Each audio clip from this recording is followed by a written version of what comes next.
Hello guys, this is Nand Kishore प्रसाद। आप देख रहे हैं नाउन की सीरीज और उस सीरीज में हम लोग जो है सो रूल नंबर 8 आज देखेंगे, 8 से देखेंगे, रूल नंबर 9 देखेंगे, रूल नंबर 7 तक का जिक्र हम लोग पिछले की वीडियो में कर चुके थे। तो चले हम लोग डायरेक्ट स्टार्ट करते हैं। रूल नंबर 8 में है क्या?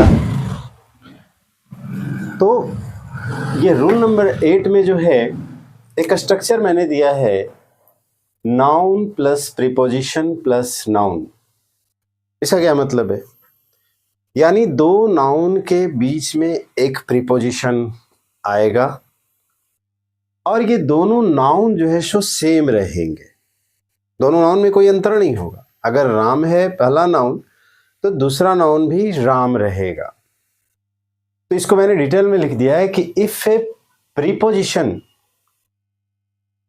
कम्स आफ्टर अ नाउन, यानी एक नाउन के बाद अगर एक प्रीपोजिशन आता है and then the same noun is repeated, और उस प्रीपोजिशन के बाद सेम नाउन रिपीट करता है, सेम नाउन रिपीट होता है, तो the noun should be used in singular form. ये दोनों नाउन जो है वो अपने सिंगुलर फॉर्म में रहेंगे, ये प्लूरल कभी नहीं हो सकते। यानी ये नाउन भी और ये नाउन भी, दोनों नाउन जो है सो सिंगुलर फॉर्म में रहेगा, ये प्लूरल कभी नहीं हो सकता। फिर से आप एक बार देख लें कि इस रूल में है कि अगर किसी भी नाउन के जस्ट बाद कोई प्रीपोजिशन आता है, प्रीपोजिशन किसको कहते हैं आप जानते हैं, और नहीं जानते हैं तो थोड़ा सा देख लेंगे। ऐसे जब हम प्रीपोजिशन चैप्टर पढ़ाएंगे तो इसको डिटेल में इसका जिक्र करेंगे। तो जब किसी भी नाउन के जस्ट बाद, तुरंत बाद कोई प्रीपोजिशन आता है और उस प्रीपोजिशन के बाद वही नाउन रिपीट होता है, जैसे सिप, और उसके बाद एक प्रीपोजिशन मैंने यहाँ आफ्टर दिया, तो SIP after sip, sip after sip, यानी यहां भी सिप है और यहां भी सिप है। तो ये सिप क्या है? नाउन है, और इस नाउन के बाद ये क्या आया है? ये प्रीपोजिशन आया है, और इस प्रीपोजिशन के बाद, इस प्रीपोजिशन के बाद फिर वही नाउन रिपीट किया है। ठीक है, यहां पे देखें, डोर टू डोर, यानी यहां पे ये डोर है, ये क्या है? डोर, ये नाउन है, और यहाँ टू क्या है? ये प्रीपोजिशन है, और फिर वही नाउन जो है सो यहाँ पे रिपीट हुआ है। यानी दो नाउन के बीच में प्रीपोजिशन, इसको ऐसे भी देख सकते हैं, और दोनों नाउन जो है सो सेम नाउन होगा, उसमें कोई अंतर नहीं होगा। ठीक है, तो इस रूल में यही है कि अगर किसी नाउन के तुरंत बाद कोई प्रीपोजिशन आता है और उस प्रीपोजिशन के बाद वही नाउन रिपीट होता है, तो ये दोनों नाउन्स जो होंगे वो हमेशा अपने सिंगुलर फॉर्म में रहेंगे, कभी भी ये प्लूरल नहीं हो सकते। ठीक है, एग्जाम्पल में हम लोग देख लें कि सिप आफ्टर सिप।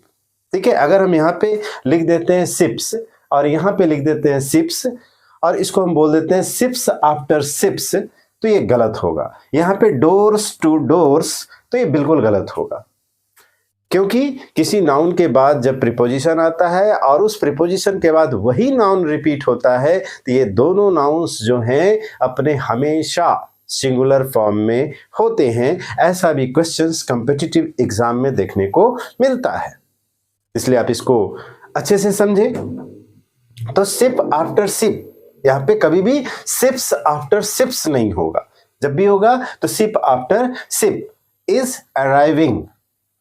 और वर्ब पे भी ध्यान देना है कि चूंकि नाउन यहाँ क्या है? सिंगुलर है, तो वर्ब भी कैसा यूज होगा? सिंगुलर। ये हमने पिछले रूल्स में बताया है। तो SIP after SIP is arriving, यहाँ सिप्स आफ्टर सिप्स कभी नहीं हो सकता। उसी तरह से ही begged from door to door, यहाँ डोर्स टू डोर्स नहीं होगा। अगर हम यहाँ पे डोर्स लिख दें, यहाँ पे अगर हम डोर्स लिख दें तो ये क्या हो जाएगा? गलत हो जाएगा। यहाँ पे भी अगर हम डोर्स लिख दें तो ये क्या हो जाएगा? गलत हो जाएगा। यानी यहाँ पे डोर्स टू डोर्स कभी नहीं हो सकता। एग्जामिनेशन में, कॉम्पिटिटिव एग्जाम में इस सेंटेंस को ऐसे लिखा रह सकता है कि ही begged from doors to doors, यानी इस पार्ट में जो है सो क्या हो जाएगा? एरर हो जाएगा। तो उम्मीद है आप इस रूल को अच्छे से समझ गए होंगे। तो बहुत ही इम्पॉर्टेंट, बहुत ही महत्वपूर्ण ये रूल है, इसलिए आप इसको थोड़ा सा अच्छे से समझ लेंगे। ठीक है, बस याद रखना है कि जब एक नाउन, उसके बाद प्रीपोजिशन और उसके बाद फिर नाउन, और ये नाउन वही नाउन होगा जो पहले आया है, यानी रिपीटेड। यहाँ पे हम इसलिए फॉर्मूला में भी लिख दिए कि noun plus preposition plus noun, अब ब्रैकेट में मैंने रिपीटेड लिखा। ये रिपीटेड किस लिए? ये नाउन जो है वो फिर से रिपीट कर रहा है। क्लियर है? तो यहाँ पे ऐसी स्थिति में ये नाउन्स हमेशा सिंगुलर रहेंगे। ठीक है, और इसके साथ वर्ब भी सिंगुलर यूज होगा, तो ये कभी भी प्लूरल फॉर्म में नहीं रहेंगे। फिर से एक बार डेफिनेशन देख लें कि if a preposition comes after a noun, अगर एक प्रीपोजिशन एक नाउन के बाद आता है and then the same noun is repeated, और उस प्रीपोजिशन के बाद सेम नाउन रिपीट होता है, तो the noun should be used in singular form. तो वो नाउन जो है सो हमेशा सिंगुलर फॉर्म में यूज होगा। क्लियर है? अब हम लोग रूल नंबर 9 की तरफ चलते हैं। ये बहुत ही इंपॉर्टेंट है और थोड़ा सा कंफ्यूजन भरा भी।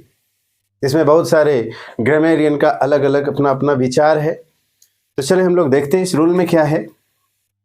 ये रूल जो है सो कॉमन जेंडर से रिलेटेड है।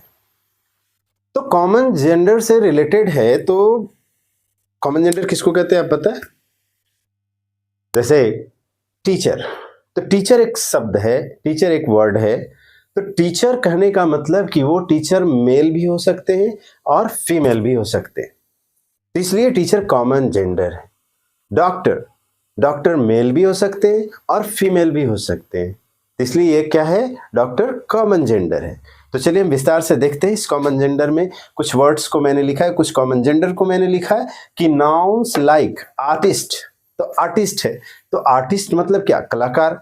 तो कलाकार कोई भी हो सकता है, मेल भी हो सकता है और फीमेल भी हो सकता है। उसी तरह से ऑथर, लेखक, तो लेखक मेल भी हो सकता है और फीमेल भी हो सकती है।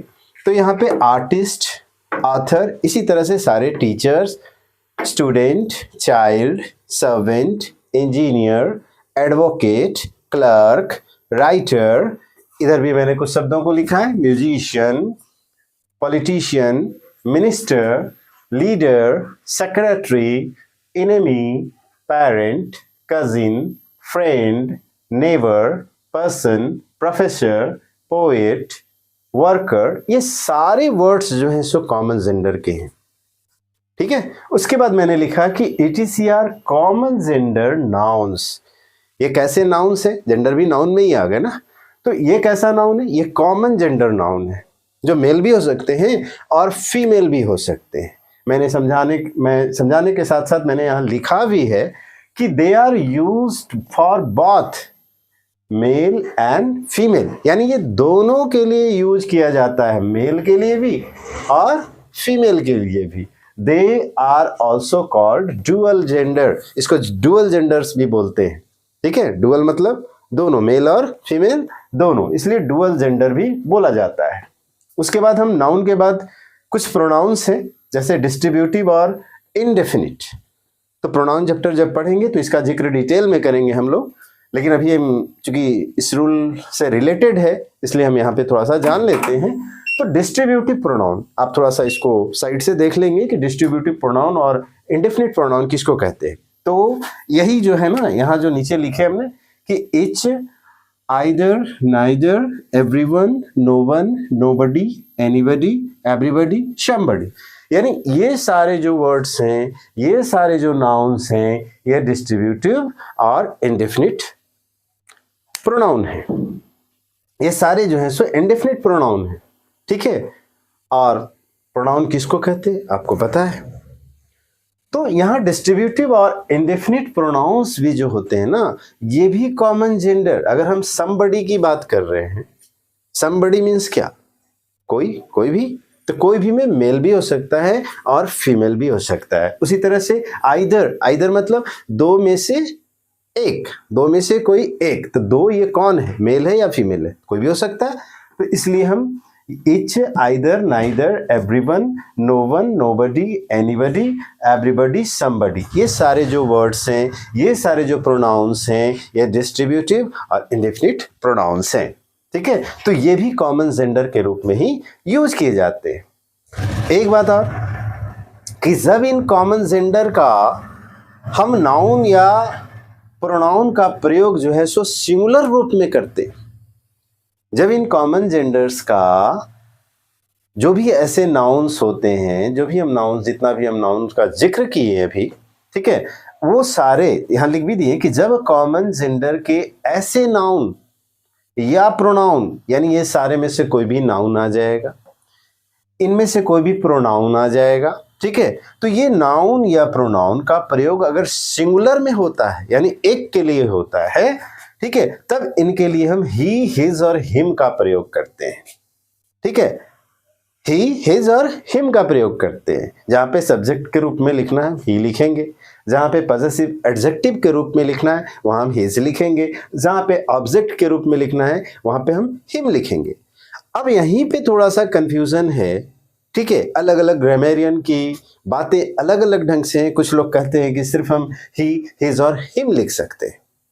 कुछ लोग कह सकते हैं कि यहां मेल की बातें हैं, क्यों मेल मैस्कुलिन जेंडर के ही रिलेटेड वर्ड क्यों लिखेंगे, फेमिनिन जेंडर के से रिलेटेड वर्ड क्यों नहीं लिखेंगे, यहां पे सी, हर क्यों नहीं लिखेंगे। तो लिख सकते हैं, वो भी सही है, ठीक है। तो यहां पे हम देखें, लेकिन ज्यादा अच्छा जो है सो माना क्या जाता है कि हम ही, हिज और हिम लिखें, आपको ज्यादातर यही मिलेगा। और यहां पे आगे और थोड़ी सी बात हम करेंगे, पहले हम इसको समझ लें। तो every teacher should do his duty, तो यहां पे एवरी टीचर, हिज ड्यूटी का मतलब क्या हो गया, अपना कर्तव्य। ड्यूटी में मतलब क्या होता है, कर्तव्य। तो हिज ड्यूटी, या हिज आया, पॉजेसिव एडजेक्टिव है ये हिज, ठीक है। तो यहां पे हिज आया, इसका मतलब है कि ये जो टीचर है वो क्या है, मेल है। क्लियर है। अगर यहां पे फीमेल टीचर की बात करेंगे तब यहां पे हम हर ड्यूटी लिख सकते हैं, ठीक है। यहां पे everyone should do his duty, यहां पे भी हिज जो है सो क्या है, पॉसेसिव एडजेक्टिव है। तो यहां पे भी हिज लिखने का मतलब है कि ये जो एवरीवन है, एवरीवन, ये भी जो है सो हम मैस्कुलिन जेंडर की बात कर रहे हैं, किसी मेल पर्सन की बात कर रहे हैं। अगर यहां पे फीमेल पर्सन की बात करेंगे तो यहां पे हर ड्यूटी लिख सकते हैं, ठीक है। और अगर हमें कुछ पता नहीं है तो ये भी प्रचलन में है, ये भी लिखा जाता है यहां पे देयर ड्यूटी, ठीक है। यानी every teacher should do their duty, यानी प्रत्येक शिक्षक को अपने कर्तव्य निभाना चाहिए, अपने कर्तव्य का पालन करना चाहिए। क्लियर है। तो उसी तरह से everyone should do their duty, तो यहां पे तीन चीजें, लेकिन ज्यादा प्रचलन में क्या है, ही, हिज और हिम, ठीक है। तो आप तीनों को सही मानेंगे, लेकिन प्रचलन में चूंकि ही, हिज और हिम है तो आप इसका प्रयोग ज्यादा करेंगे। अगर कॉम्पिटिटिव एग्जाम में मिलता है ऐसा तो ये तीनों सही है। देयर का भी यहाँ यूज हो सकता है, सी, हर का भी यूज हो सकता है, और ही, हिज और हिम का भी यूज हो सकता है, ठीक है।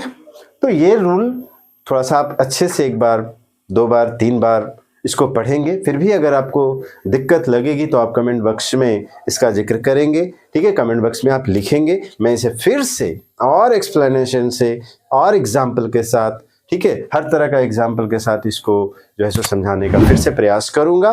उम्मीद है आपको ये दोनों रूल्स अच्छे से समझ में आया होगा। और अभी तक एक बात और मैं बता दूं कि अभी तक जो है सो अगर आप मेरे चैनल को सब्सक्राइब नहीं किए हैं तो आप प्लीज़ सब्सक्राइब कर लें और बेल आइकन को क्लिक कर लें, ताकि जब भी मैं नए वीडियो को अपलोड करूं तब सबसे पहले आपको मेरा ये वीडियो देखने का अवसर प्राप्त हो।